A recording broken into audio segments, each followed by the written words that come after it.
Hello friends, ये एक question है जो कि मैग्नेटिक सर्किट के ऊपर बेस्ड है। क्वेश्चन ये है कुछ इस तरह है। In the circuit the relative permeability of ferromagnetic material is 1200।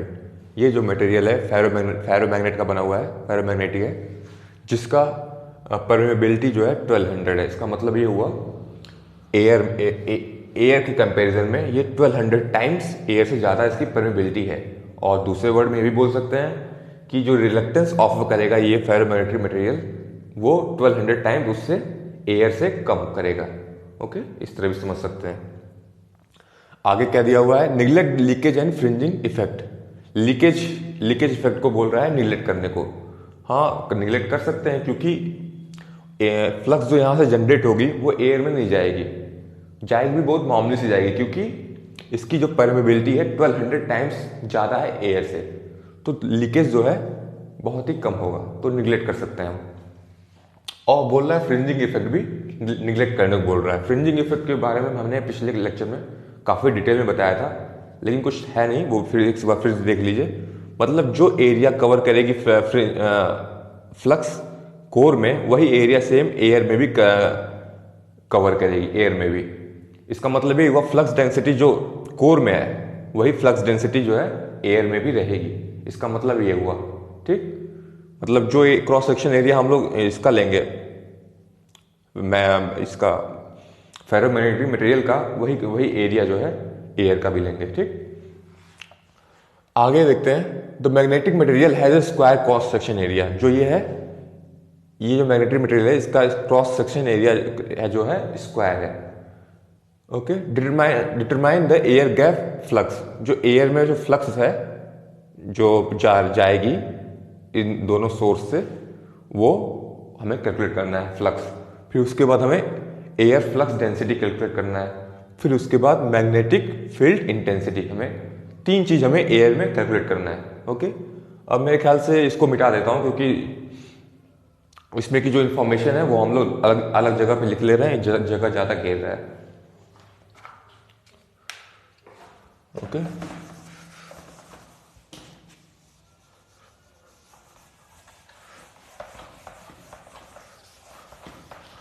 तो हमें क्या क्या दिया हुआ था, म्यू जो है फेरोमेट्रिक मटेरियल का है 1200 है।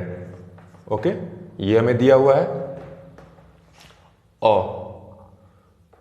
और इस सर्किट के बारे में देखते हैं, ठीक। हमें निकालना क्या क्या चीज है,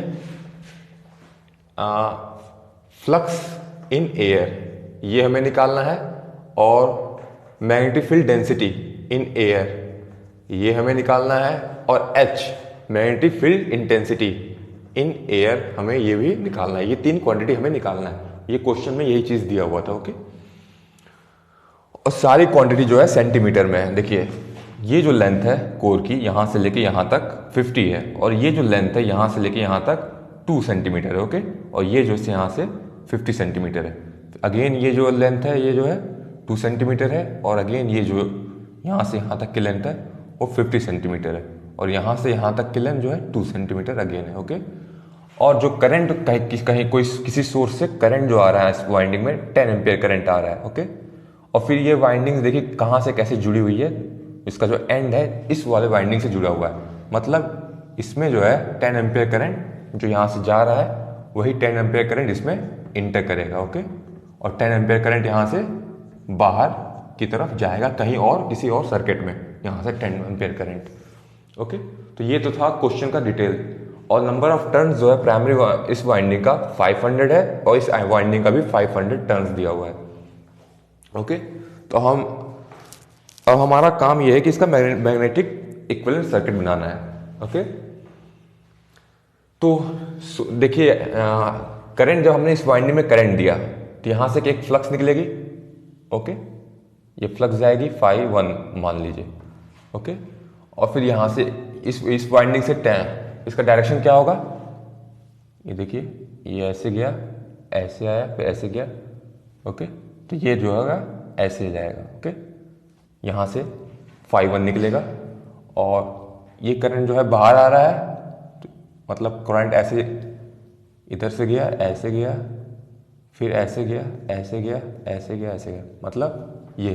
तो यहाँ से फ्लक्स जो है ऐसे φ2 मान लीजिए इसको, और इसमें कितनी फ्लक्स आएगी, ये दोनों ऐड हो जाएंगी, φ1 प्लस φ2 इसमें फ्लक्स आएगी। ओके, तो हम लोग रफली एक ठो मैग्नेटिक इक्विवेलेंट सर्किट बना लेते हैं, जो कि इस तरह से होगा +-1। ये जो है यहाँ पे सोर्स कितना है, N1 × 10 यानी 5000। Okay, 5000 ampere turn. Okay, A × T। Okay, 5000 ampere turn. इसको क्लियरली लिख देता हूँ।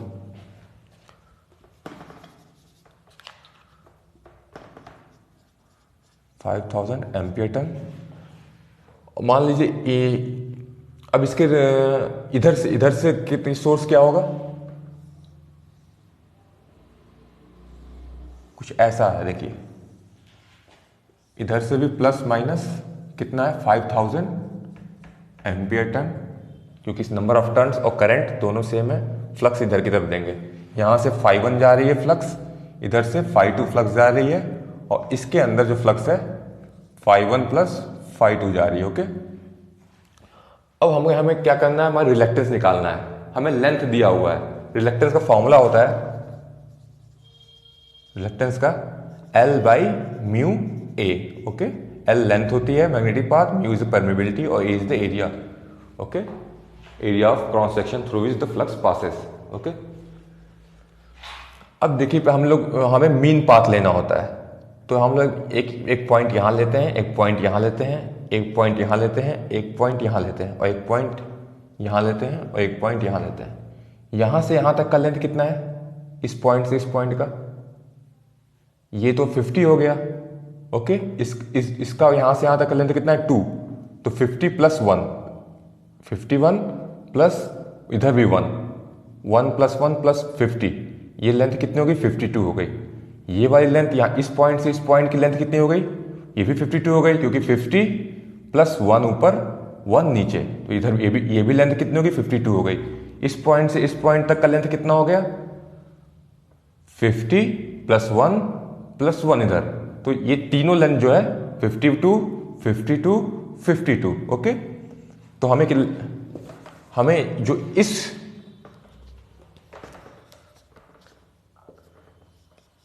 यहां का जो रिलेक्टेंस होगा उसको मानते हैं हम R1, इसको मानते हैं इधर वाले पार्ट का। यहां ये पॉइंट को जोड़ दें, ये पॉइंट इधर वाले पार्ट का कोर का रेजिस्टेंस जो होगा R1 मानते हैं, जो कि R1 = 3 × 52, क्योंकि 52 + 52 + 52 352 हो गया। ये जो है L हो गए, म्यू कितना है, 1200 टाइम्स इंटू μ0। एयर का जितना है उससे 1200 टाइम्स ज्यादा है। Okay, into 4π × 10⁻⁻⁷। Okay, μ0। Area of cross section कितना है, स्क्वायर है, तो hमें पता है इसकी लेंथ कितनी है, ये 2 है, लेकिन ये स्क्वायर भी है, 2 × 2 साइड, तो = 4 2 × 2 4 हो गया, और ये सेंटीमीटर में 10⁻⁴, ठीक, मीटर स्क्वायर। यहां पे भी क्या था, ये क्या है, सेंटीमीटर में, इसको मीटर में चेंज कर देते हैं, इंटू 10⁻⁻²। इसकी वैल्यू कैलकुलेट कर लीजिए, इसकी मैंने कहीं कैलकुलेट करके रखी हुई है।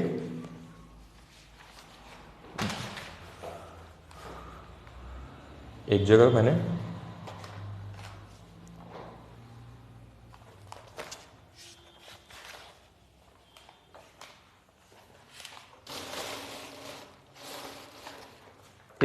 एक मिनट में बता रहा हूं इसकी वैल्यू कैलकुलेट करके।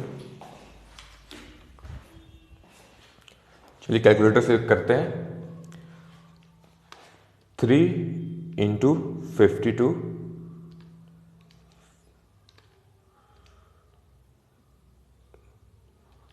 Divided by 1200 divide by 4 divide by 4। Okay, 2.58, इसकी वैल्यू आ गई 2.58 × 10⁻⁻⁶। ओके, तो ये जो है रेजिस्टेंस, इसकी वैल्यू आ गई रेजिस्टेंस की। और सिमिलरली इसमें इस वाले जो पाथ में जो रेजिस्टेंस होगा वो भी सेम होगा, जो कि यहां पे मान लीजिए इसको R2 मान लीजिए, ये जो कोर का पार्ट है इसका जो रेजिस्टेंस होगा ये कोर का वो भी सेम होगा, क्योंकि पाथ लेंथ सेम है, मटेरियल भी सेम है, तो R1 is equals to R2। Okay, अब हमें निकालना है इस वाले जो पाथ में इस पॉइंट से लेके इस पॉइंट पे, इसमें दो रेजिस्टेंस आएंगे, एक तो कोर के भी आएंगे और एयर के भी आएंगे। ओके, तो यहां पे दो रेजिस्टेंस लिखेंगे, एक R3 और ये जो है RG लिखते हैं, ये एयर गैप। ओके, R3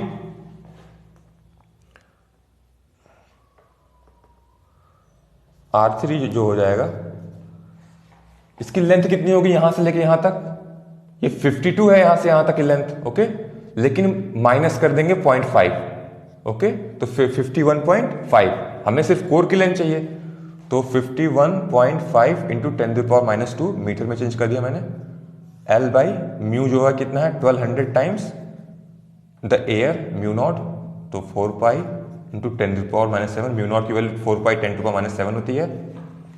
और एरिया ऑफ क्रॉस सेक्शन कितना है 4, क्योंकि स्क्वायर है 2 इंटू 2 10⁻⁴ मीटर स्क्वायर में चेंज कर दिया।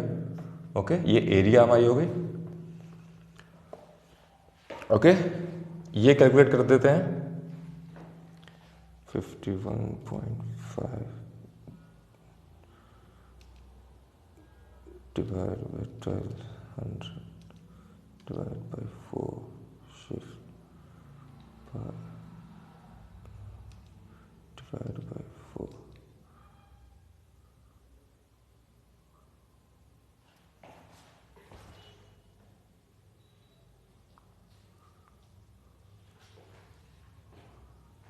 इसकी वैल्यू आ रही है 0.82, 0.82 इंटू 10⁻⁶। ओके, अब ये रिलक्टेंस का वो हमें यूनिट अगर पता करना है तो रिलक्टेंस की यूनिट क्या होती है, हमें पता है कि flux is equals to MMF by reluctance होता है। तो रिलक्टेंस की यूनिट कितनी हो जाएगी, MMF बाई फ्लक्स। MMF की यूनिट क्या होती है, एम्पियर। MMF की यूनिट क्या होती है, ampere turn divide by flux, weber. Okay, weber नीचे आ गया, तो एम्पियर टर्न बाई वेबर इसकी यूनिट हो गई, एम्पियर टर्न पर वेबर। ओके, ये हमें आरथी की, ये जो हमें आरथी की वैल्यू आ गई। आरजी की वैल्यू निकाल लेते हैं। आरजी की वैल्यू क्या हो जाएगी, लेंथ कितना दिया हुआ है 0.5 दिया हुआ है, 0.5 RG is equals to 0.5 into 10⁻⁻²। Okay, divide by यहाँ पे क्या है, एयर है, म्यू नॉट हो जाएगा 4 पाई 10⁻⁷ म्यू। एरिया कितना होगा, सेम एरिया लेंगे क्योंकि फ्रिंजिंग इफेक्ट निगलेक्ट करने बोला है, तो सेम एरिया लेंगे 4 इंटू 10⁻⁻⁴। ये भी कैलकुलेट कर लेंगे, जो वैल्यू कुछ आएगी आरजी। अब इतना तो हम लोग हमारा जो इसमें मैग्नेटिक सर्किट में जो टास्क होता है, मेन टास्क, ये बस रेजिस्टेंस निकालने का ही होता है। ज़्यादा एफर्ट हमारा रेजिस्टेंस निकालने में होता है, और इसके बाद जब आपने ये चीज़ निकाल लिया फिर कुछ नहीं बचता है, फिर वही नॉर्मल इलेक्ट्रिकल सर्किट जो होता है उसी तक सॉल्व करना होता है। या तो आप क्या करिए, केवीएल लगाइए, 5000 is equals to 51 into R1। Okay, और इसमें का क्या है 51 plus 52 R3 plus R into RG।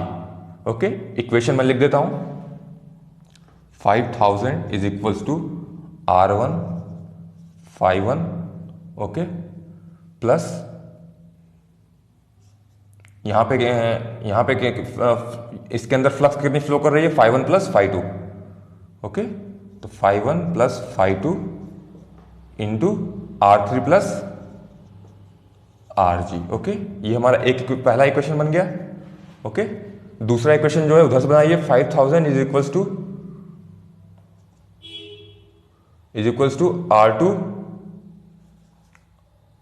R2 into 52 plus 51 plus 52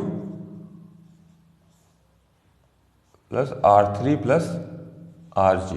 okay, अब देखिए दो इक्वेशन है, दो अननोन है, हमें R1 R3 RG सबकी वैल्यू पता है। हमें क्या बस 51 और 52 की वैल्यू निकालनी है। हमारी 51 और 52 की वैल्यू जो आती है इसको सॉल्व करने से φ1 इज इक्वल्स टू φ2, क्योंकि ये दोनों इक्वल आती हैं।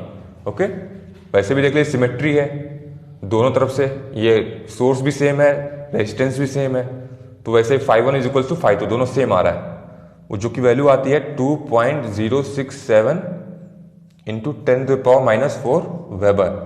ओके, ये हमारी φ1 इज इक्वल्स टू φ2 की वैल्यू आती है। ओके, तो हम अब इस एयर में कितनी फ्लक्स है जा रही है, जो फ्लक्स इसमें आ रही है वही एयर में भी जा रही है। फ्लक्स तो खत्म हो नहीं जाएगी। तो हमारा पहला आंसर क्या था हमारा, फ्लक्स इन एयर, ये जो हो जाएगी इसका आंसर होगा φ1 प्लस φ2। ओके, दोनों को ऐड कर देंगे। अब मैग्नेटिक फील्ड डेंसिटी हमें निकालनी है। सिंपली डेंसिटी क्या होता है, magnetic field density flux by area होता है। फ्लक्स हमें निकल चुका है φ1 प्लस φ2, इसको एरिया से डिवाइड कर दीजिए। क्रॉस सेक्शन एरिया कितना है, फ्रिंजिंग इफेक्ट निगलेक्टेड है, तो सेम एरिया ले लेंगे जो कि कोर का क्रॉस सेक्शन एरिया है, उस एरिया से हम डिवाइड कर देंगे, तो हमारा क्या जाएगा, मैग्नेटिक फील्ड डेंसिटी आ जाएगी। अब हमें मैग्नेटिक फील्ड इंटेंसिटी निकालना है, वो भी निकाल सकते हैं। रिलेशन क्या होता है, B is equals to mu H. Okay, यहां एयर की बात कर रहे हैं तो म्यू क्या हो जाएगा, म्यू नॉट हो जाएगा। ओके, म्यू नॉट हो जाएगा, तो एच की वैल्यू क्या आ जाएगी, magnetic field intensity in air B by mu naught. B यहां से निकल चुका है B, तो तीनों वैल्यू हमें ऐसे करके निकल जाएगी। ओके, ये वैसे लेंदी है, ये इसलिए मैंने क्वेश्चन करा, ये गेट में नहीं पूछा जाएगा ऐसा क्वेश्चन, लेकिन इससे क्या है कि मैग्नेटिक सर्किट का क्लियरिटी ज़्यादा हो जाती है, और वैसे IES में कन्वेंशनल में इस पे क्वेश्चन आ सकते हैं। Thank you.